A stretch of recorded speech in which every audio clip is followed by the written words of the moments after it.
Hi, welcome to LSAT Demon Daily. I'm Alex, the editor for the Thinking LSAT, and this podcast, the LSAT Demon Daily. Today I have Katie, an LSAT Demon teacher, and today we're going to go over a parallel reasoning question. Great. So we're doing test 73, section 4, question 18. Alex, will you read this argument? Sure. So far this summer there has been no rain in the valley, but usually a few inches of rain fall there each summer. Sounds like a drought to me. Maybe. Okay. Usually they have rain and they haven't had any. Yeah. Sounds atypical. But let's see what they have to say. Since only 1 week of summer is left, it will probably rain in the valley within the next week. Okay. So I think that on a parallel reasoning question, we should start by asking the question we should probably ask on most LSAT arguments, which is, what is their premise, or what are their premises, and what is their conclusion? So Alex, what is their conclusion on this one? That it will probably rain in the valley within the next week. Yeah. And they give 3 premises. Right. Number 1, that there's been no rain in the valley this summer. Nope. Number 2, usually there is rain in the valley. Mm-hmm. And number 3, there's only 1 week of summer left. Right. Second question we have to ask is this argument flawed, or is this good logic? Right. What do you think about that? It looks quite flawed. It does look quite flawed. It's not the worst LSAT argument I've ever seen, but it's definitely not, it's not good logic.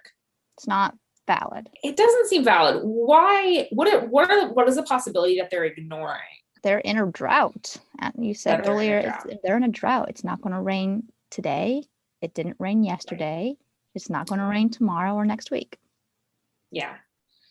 Just because something has usually happened in the past doesn't mean you can't have something weird going on now. Mm-hmm. Right. Right. So I have a lot of doubts about this art. It seems like maybe they're in a drought. Maybe, I don't know. Global maybe it's warming. Just not rain. Maybe it's turning just valley global into warming. a desert. Yeah. Exactly. Valley's going into a desert. Exactly. Or maybe it's just sort of like a statistically anomalous year where there's no rain. And maybe next year there'll be a bunch of rain. Who knows? Just because something usually happens doesn't mean it's going to happen in the future. And the evidence here doesn't point, like, I don't think it's a situation where, like, each year there's an average of a few inches of rain. Because we haven't had any rain, like, all that rain is going to be condensed into the one remaining week. Like, I don't think Mother Nature is like, oh, I haven't dumped enough rain on the valley, so I'm going to, like, dump it all on the valley this last week. Like, I just don't think that's how things work. No. I think the most obvious explanation is you're in a drought. Right. So the question I would ask then is, like, what is their argument here?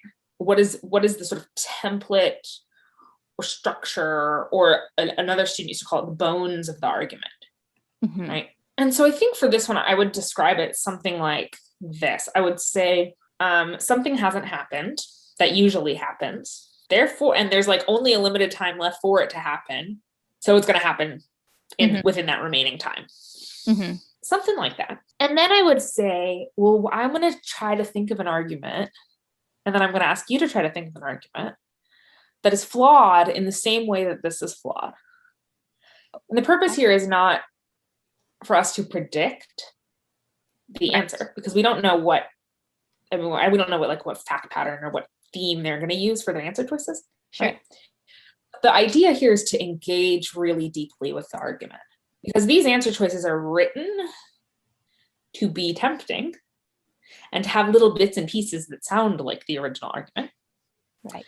And we want to sort of, I think the best way we can, like, arm ourselves against that is by engaging really deeply and trying to think of our own argument that's parallel before we try to look for one that's parallel. Okay. Sure. Because otherwise it's too easy to get, like, led astray. Like, I was working with a student today who the original argument said either or. And so she was like, well, the correct answer must say either or. Mm-hmm.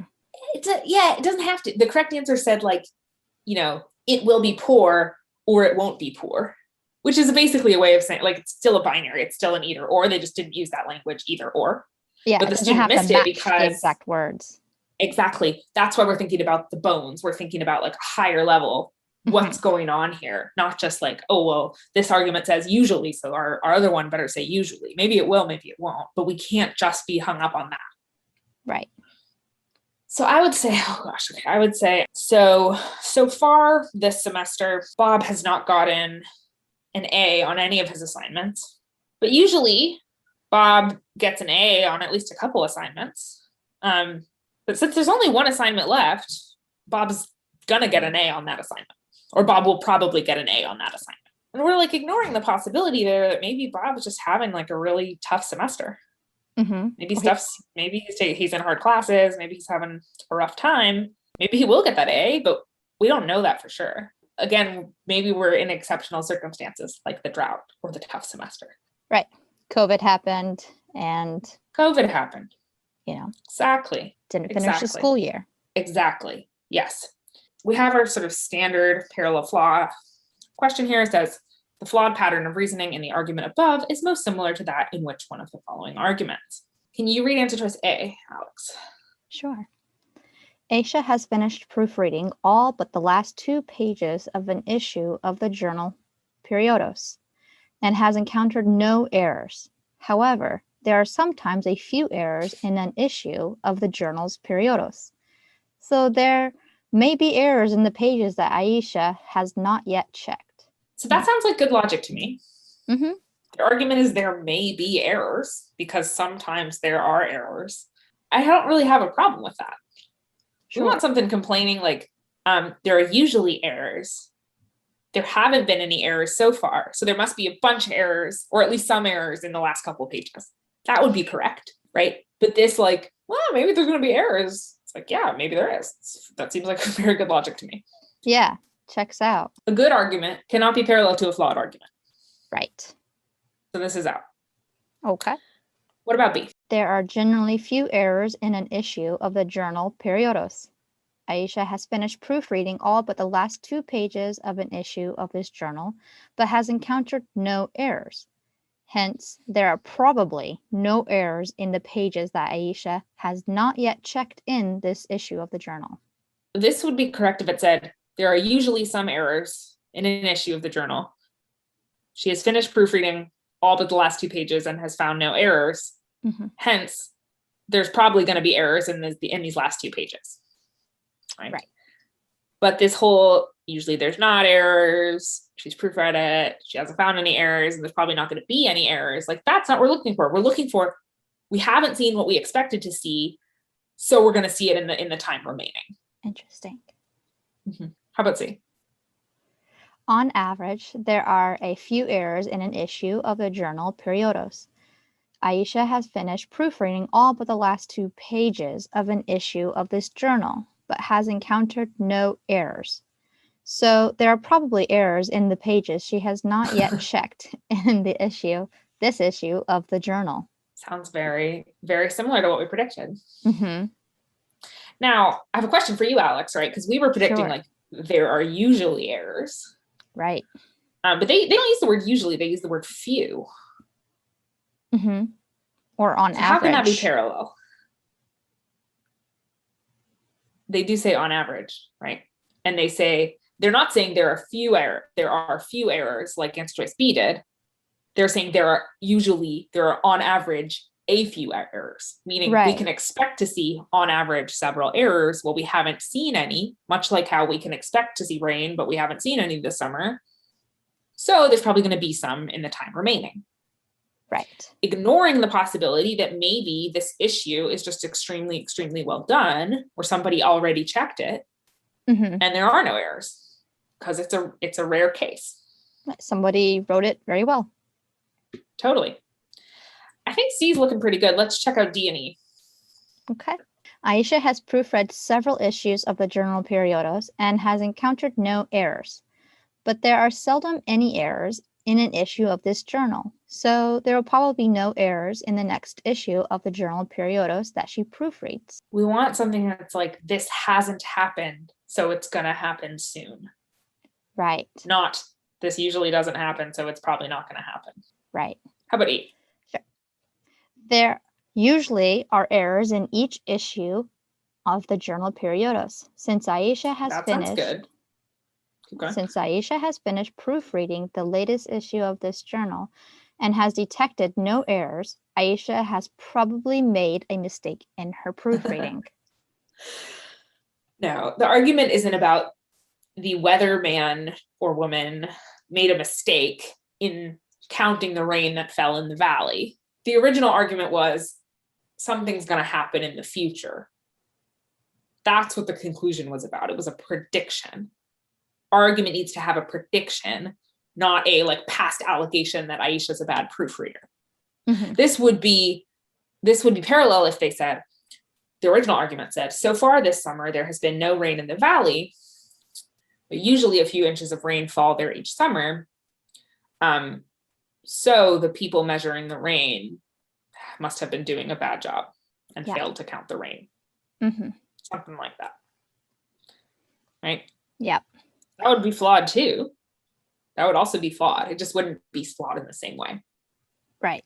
And it said taking your LSAT studying to the next level is you're not correcting the answer choices, but if the answer choices said such and such, then it would be like it's wrong, and in order to it to be right, it would have had to have said. Yes. I think that is one way you can level up your LSAT studying. So on a flaw question, right? You pick the right answer. Great. You say, did they do it? Yes. Is it a problem? Yes. That's the answer. Great. Most people are going to move on to the next question. I think one way you can really engage deeply with it and really like get to that next level is look at the wrong answer choices and see if you can edit in your head that original argument so that one of the wrong answer choices would be right. So you ask yourself, well, what would that original argument have had to have said for this to have been the correct answer choice? Mm-hmm. Or on a reasoning question, right? Sure. The reason it says, the wrong answer says so-and-so used rhetorical questions to challenge Bob's claims, right? And you say, well, what would their argument have had to have said for that to correctly describe it? Well, it would have had to have rhetorical questions, right? On parallel questions, I think that can be a helpful way to really flesh out the differences between different answer choices is think, okay, well, how could I edit, what would that argument have had to have said for this to have been a parallel argument? Sure. Mm-hmm. So I would say students should practice in their head on a flaw question, on a reasoning question, any type of question. See if you can make up in your head an argument that's parallel to the one they're giving you, or see if you can edit that argument that they're giving you to make it so that one of the wrong answer choices would be right. I think that's when you're really engaging deeply with the test. And that's a really useful skill then when you're not sure what the right answer choice is you think, okay, how can I figure out which of these is right? What would the argument have to say for me to feel comfortable picking this? Mm-hmm. And if it would have to say something different than what it said, then don't pick it. Yeah, cool studying strategy. If you want to level up, I think it's one thing to look at an argument and see this is flawed. And it's another to be able to reproduce that flaw with a different set of facts. Mm-hmm. And I would encourage people to just challenge themselves to try to do that. Cool. Great. Thanks for coming today. Awesome. Thanks, Alex. Thanks. See you around.